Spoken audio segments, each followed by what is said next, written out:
Good morning to all. Welcome to the course Biomedical Instrumentation and Sensors. Your course coordinator currently working as a professor in Department of Electronics and Telecommunication at Rungta College of Engineering and Technology, Bhilai.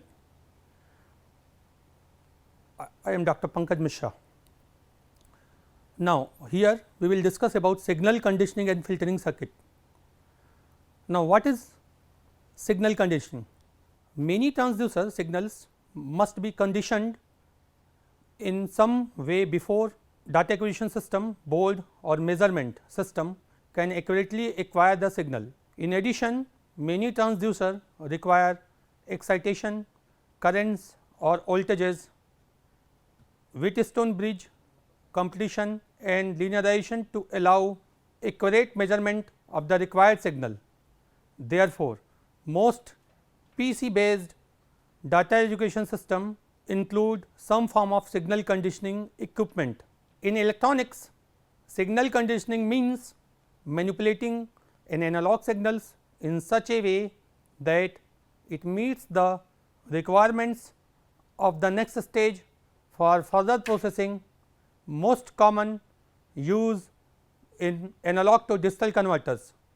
A basic measurement system consists mainly of the three blocks: sensing element, signal conditioning element and signal processing element. The sensing element converts the non-electrical signal, for example temperature, into electrical signals, that is voltage, current, resistance, capacitance, etc. The job of signal conditioning element is to convert the variation of electrical signal into a voltage level suitable for further processing. The next stage is the signal processing element. It takes the output of the signal conditioning element and converts into a form more suitable for presentation and other uses. Signal conditioning is an electronic circuit that manipulates a signal in a way that prepares it for the next stage of processing. Many data acquisition applications involve environmental or mechanical measurements from sensors such as temperature and vibration. Signal conditioning is the process of transforming a signal from a transducer into a form which is more suitable for use by other components of a system. This process usually involves amplification, filtering and sometimes signal conversion. The goal of signal conditioning is to ensure that the signal is the correct format for the next stage of processing or data acquisition. A signal conditioner is a device that converts one type of electronic signals into another type of signal. Its primary use is to convert a signal that may be difficult to read by conventional instrumentation into a more easily read format. In performing this conversion, a number of functions may take place. Signal conditioning typically begins with the transducer, which is the device that detects and converts physical phenomena into electrical signals. The output of the transducer is then passed through an amplifier, which increases the signal strength, allowing it to be more easily measured or processed. A filter can then be used to reduce noise or isolate specific frequencies. Finally, an A to D converter can be used to convert the amplified and filtered signal into a digital format. Now, the types of signal conditioners are classified accordingly. According to the physical value measurement, temperature signal conditioners. A temperature signal conditioners is compatible with sensors that measure temperature or variation in temperature.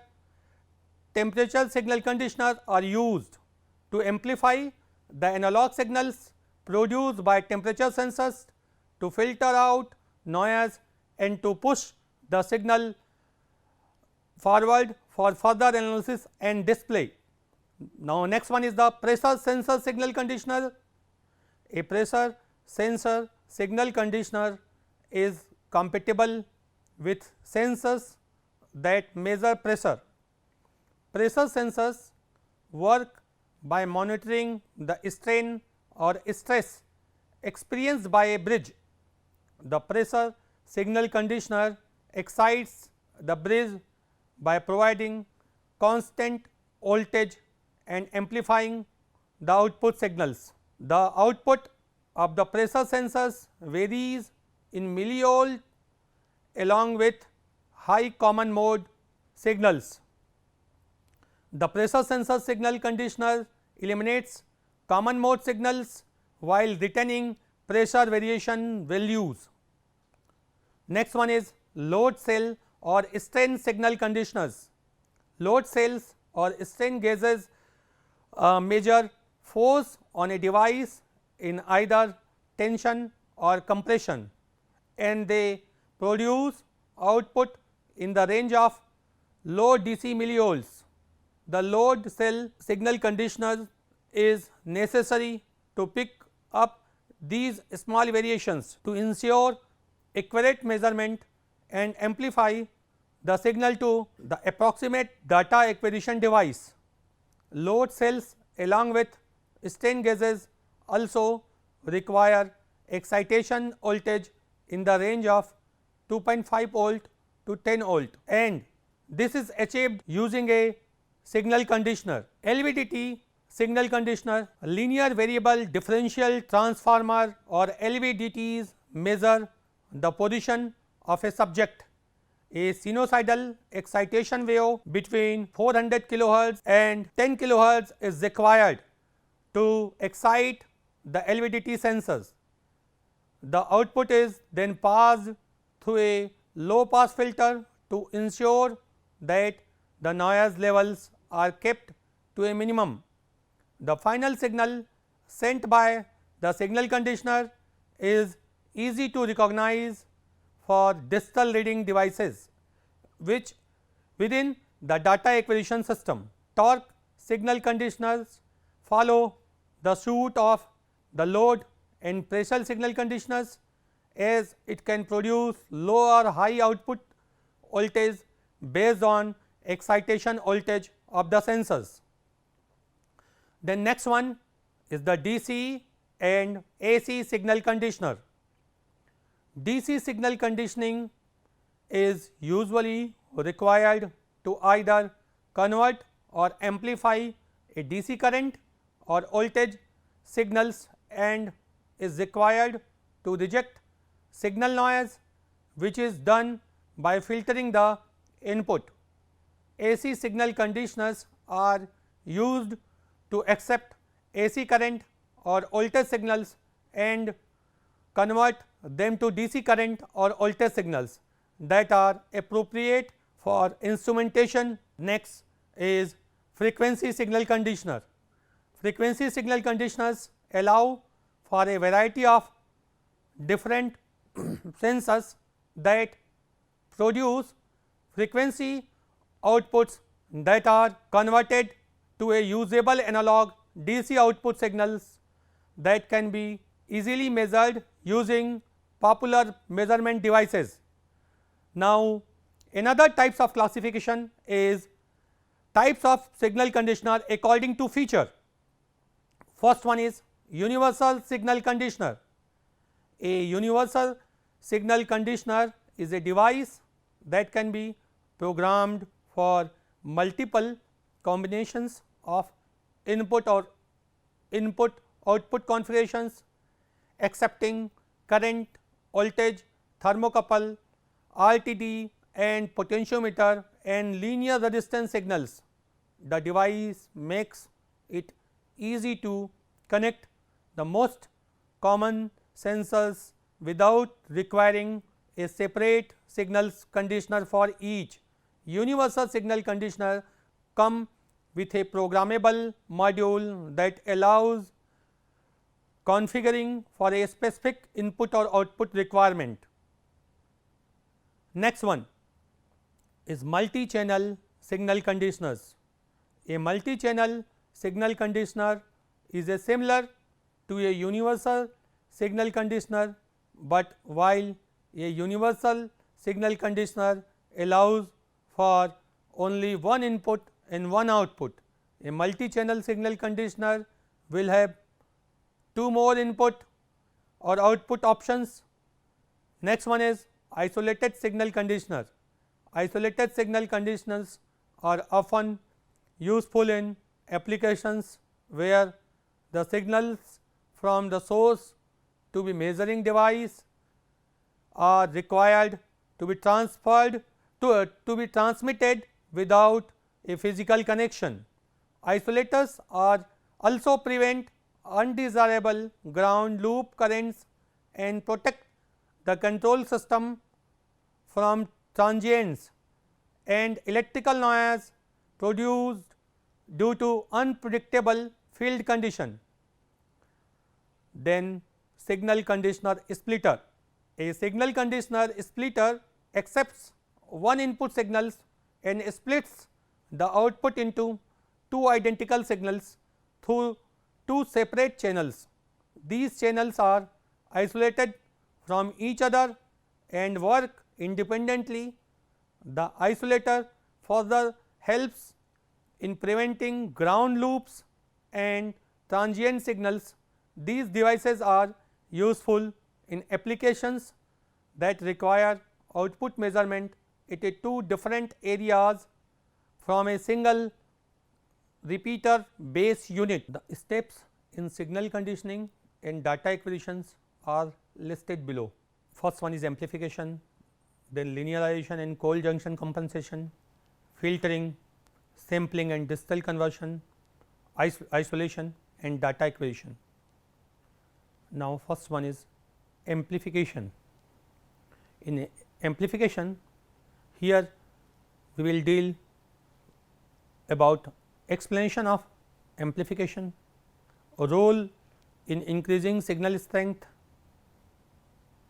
then types of amplifier that are operational amplifier or instrumentation amplifier.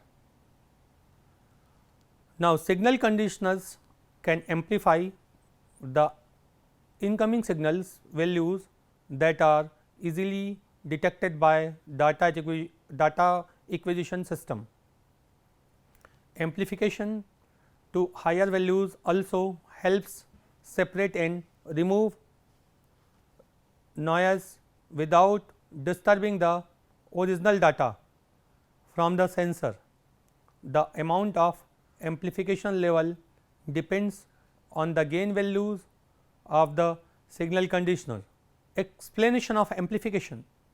Amplification is done to increase the voltage of the incoming signals. Typical voltage range from the data acquisition hardware will be 0 to plus minus 10 volt. If the signal is lower than this range, it is amplified. For example, a thermocouple output is in the range of millivolts. This signal is amplified to reach a value between 0 to plus minus 10 volt. If the input voltage is greater than this range, voltage divider or the resistance network is used to divide the signal. Now, types of amplifier: operational amplifier or instrumentation amplifier. There are various amplifiers used in signal conditioning for amplification purpose. One is called an operational amplifier. An op-amp requires external components such as resistors and capacitors to achieve their functionality. These external components define the amplifier characteristics. One essential characteristics of op-amp's function is its gain, the amplifier's gain establishes the level of amplification which the amplifier uses to increase the input signal. Many senses output signals that have many different components to them, or other signals may corrupt the signal. It may be desirable or even necessary to remove such components before the signals is digitized. This noise can also be removed using analog circuitry. For example, 60 Hz interference can distort the output of low output sensors. The signal conditioning circuitry can remove this before it is amplified and digitized. The simplest and common form of signal processing is the amplification, where the magnitude of the voltage signal is increased.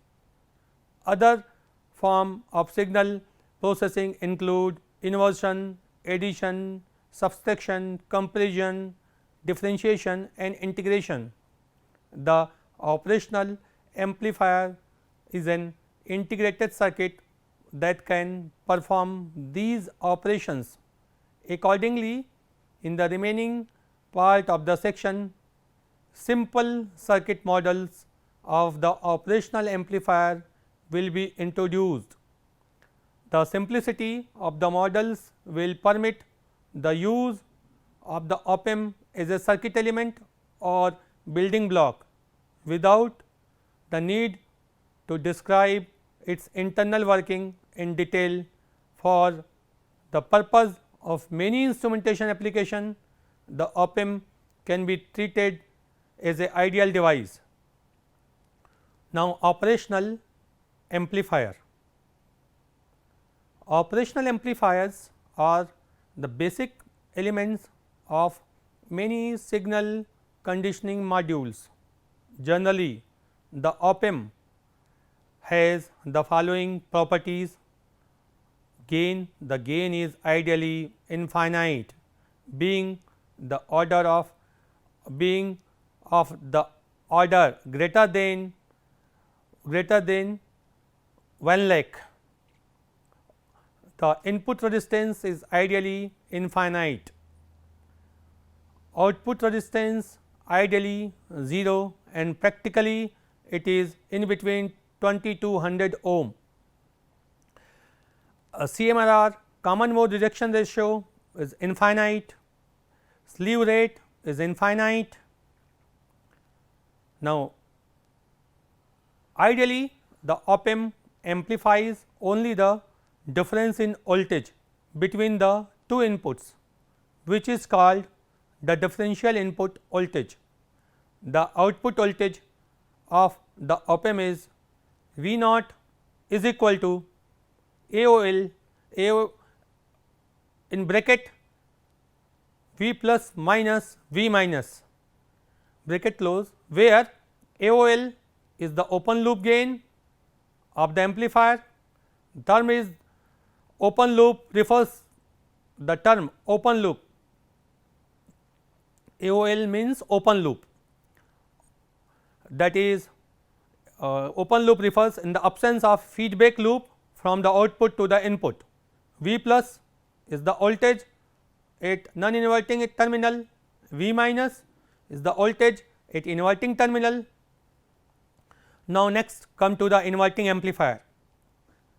The output of inverting amplifier is 180 degree out of phase with respect to input. The circuit diagram of inverting amplifier is shown below. Here the gain is V naught is equal to minus Rf upon R into V in. Non-inverting amplifier, the output of non-inverting amplifier is in phase with respect to input. The circuit diagram of non-inverting amplifier is shown below. Then come to the voltage follower. The non-inverting amplifier configuration below, in which we may simply make R1 0 and R2 is equal to infinite to obtain the unity gain follower. This circuit is commonly referred to as voltage follower, since the output follows the input. A voltage follower has a voltage gain of 1. The next, voltage comparator. A inverting comparator is an op-amp based comparator for which a reference voltage is applied to its inverting terminal and the input voltage is applied to its inverting terminal. This comparator is called as an inverting comparator because the input voltage which has to compared is with the reference voltage. The operation of an inverting comparator is very simple. It produces one of the two values, plus V set or minus V set at the output based on the values of its input voltage V I and the reference voltage V reference. The output values of an inverting comparator will be minus V set, for which the input voltage V I is greater than the reference voltage V reference. The output value of inverting comparator will be plus V set, for which the input V I is less than the reference voltage V reference. This can be used in the following example. Op-amp is a comparator. The circuit is designed to control temperature with a certain range.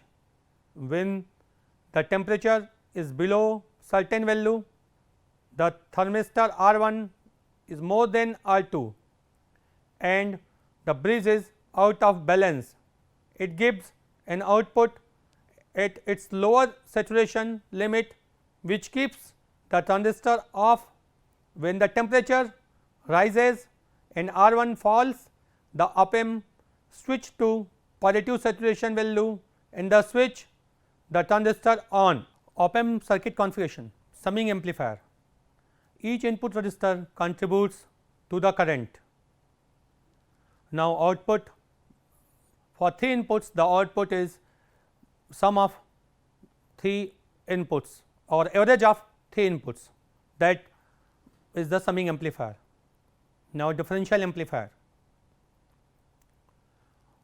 The output voltage of differential amplifier or difference amplifier is given by V naught is equal to R f upon R 1 into V 1 minus V 2.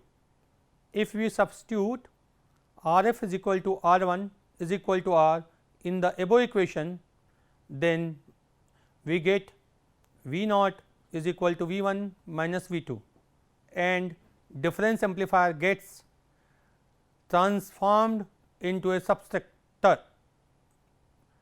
Now, next one is the integrator or integrating amplifier. The integrator circuit provides an output that is proportional to the integral of V in input and arbitrary function of time. For example, a pulse train, a triangular wave or a square wave. Now, differentiating amplifier, the circuit shown in figure. The differentiating amplifier provides an output that is proportional to the differentiation of V input and arbitrary function of time, that is arbitrary function of time. Now, next one is the current to voltage converter, that is a current to voltage converter circuit produces output voltage with respect to input current. An I to V converter is used to convert varying current into equivalent output voltage. The circuit is very much useful when the measuring instrument can measure only voltages, not the current, and we want to measure the output current. The best example is measuring current through a circuit using Arduino. Here the Arduino can measure only analog voltage. So, we need a current to voltage converter to do that. Now, next one is voltage to current converter. The figure shown below, voltage to current converter produces a current which is directly proportional to the applied voltage and the resistance used in the circuit. It should be noted that all the resistance used in the circuit are equal to R. Now, next one is instrumentation amplifier.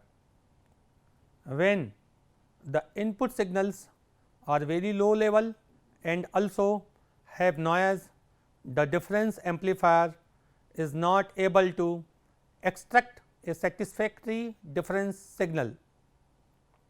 Possibly the most important circuit or configuration for amplifying sensor output when the input signal are very low level is the instrumentation amplifier. The requirements for an instrumentation amplifier are as follow. For finite or accurate and stable gain usually between 1 and 1000, extremely high input impedance, extremely low output impedance, extremely high common mode rejection ratio. It is available as a single IC is designed to have. The figure given below shows an instrumentation amplifier that have a 3 op-amp and produce the above characteristics. Now, come to the bridge circuit. The bridge circuits used to convert impedance variations into voltage variations can be designed so that the voltage produced varies around geo amplification, can be used to increase voltage level for increased sensitivity to variation of impedance. Now, signal conditioning Wheatstone bridge. This one is one of the most used signal conditioning circuit. It can be used to convert a resistance change to a voltage change. Compensation for leads in Wheatstone bridge. In many measurement system involving a resistive sensors, the actual sensing elements may be affected by connecting leads.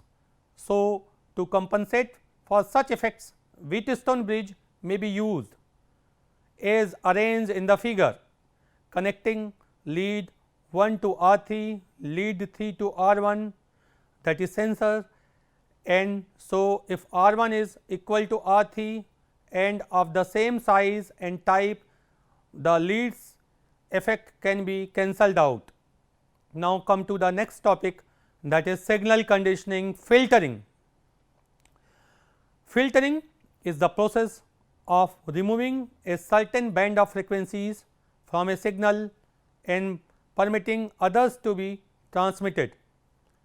The pass band, the range of frequencies passed by the filter. The stop band is the range not passed by the filter. The next one is cutoff frequency, the boundary between stopping and passing. Then signal the filtering is technically cutoff frequency is defined as the frequency at which the output voltage is 70.7% of the pass band. Now, attenuation in decibel is defined is 10 log P output upon P input, where P output is the output power and P input is the input power. The output voltage of 70.7% of that in the pass band is thus an attenuation of 3 dB. Now, filters are electric circuit that block the selected frequency range signals and read signals of the specific frequency range. There are various regions to block these signals. Particularly, one crucial region is to filter out noise. the noise signals are identified as selective frequency signals or particularly bandwidth. Most noise signals have higher frequencies than original signal. The filter allows low frequency signals to pass on to data acquisition system while rejecting frequencies of higher values. This filter is called the low pass filter. The filter comprises either active or passive components. The filter comprises either active or passive components. The passive filter includes resistors, capacitors and inductors. The active filter consists of operational amplifier. In addition to passive components, some signal conditioner have a selectable range for allowing and blocking a particular frequency range. There are various types of filter.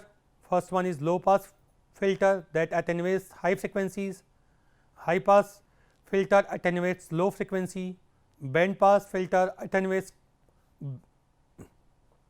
or allows the band of frequencies, the notch filter attenuates a narrow band of frequencies. The steeper the transition in the frequency domain, the more extend the impulse response. The passive filters are made up using only resistor, capacitors and inductors, and active filters involved an operational amplifier. Now, next come to the sampling, that is A to D conversion.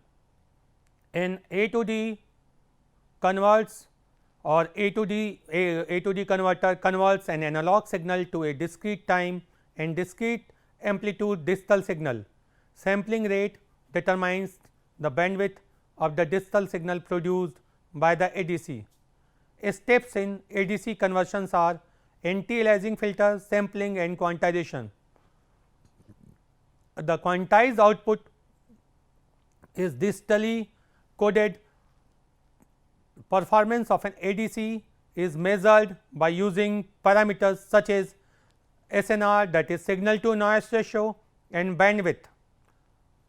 The digital output is provided to the data acquisition module to retrieve the original data. Now, come to the isolation. After sampling, the analog signal is converted into a digital signal and will be further processed by digital device. Electrical signal containing a high voltage component will damage the digital components. A high transient voltage at one input will damage not only the input circuit, but also can propagate to other equipment connected to the input or the device. Thus, the sensor signal should be electrically isolated from the data acquisition module to ensure protection from serious over voltage. Optocouplers and digital isolators, these are using silicon dioxide. Dielectric capacitors can be used to provide isolation. The physical parameters are highly variable and can change at any time. As a result, their values can suddenly increase beyond the design value of the data acquisition system.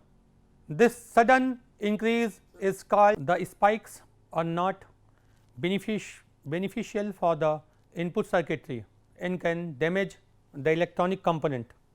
This results in permanent damage to data acquisition system, and maintenance personnel are left with no other options to replace it.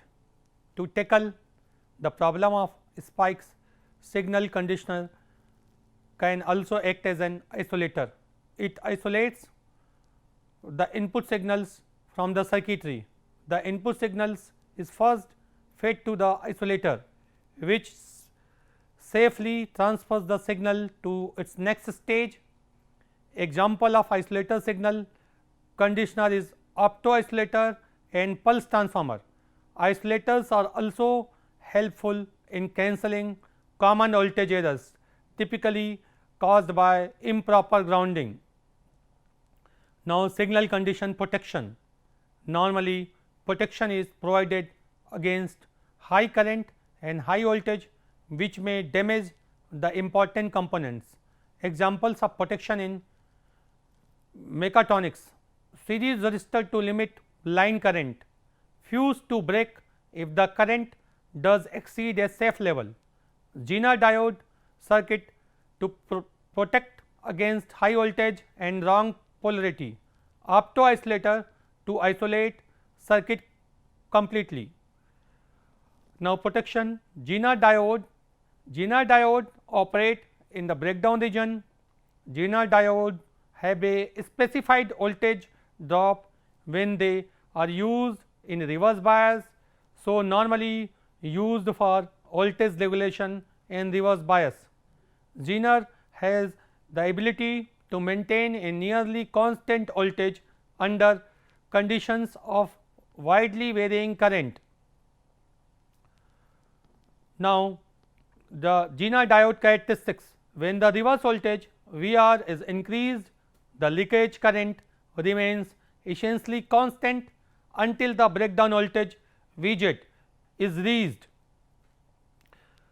Vz is the Zener voltage. The opto isolator background operation, its operation is similar to relays. It is used to control high voltage devices. Excellent noise isolation because switching circuits are electrically isolated.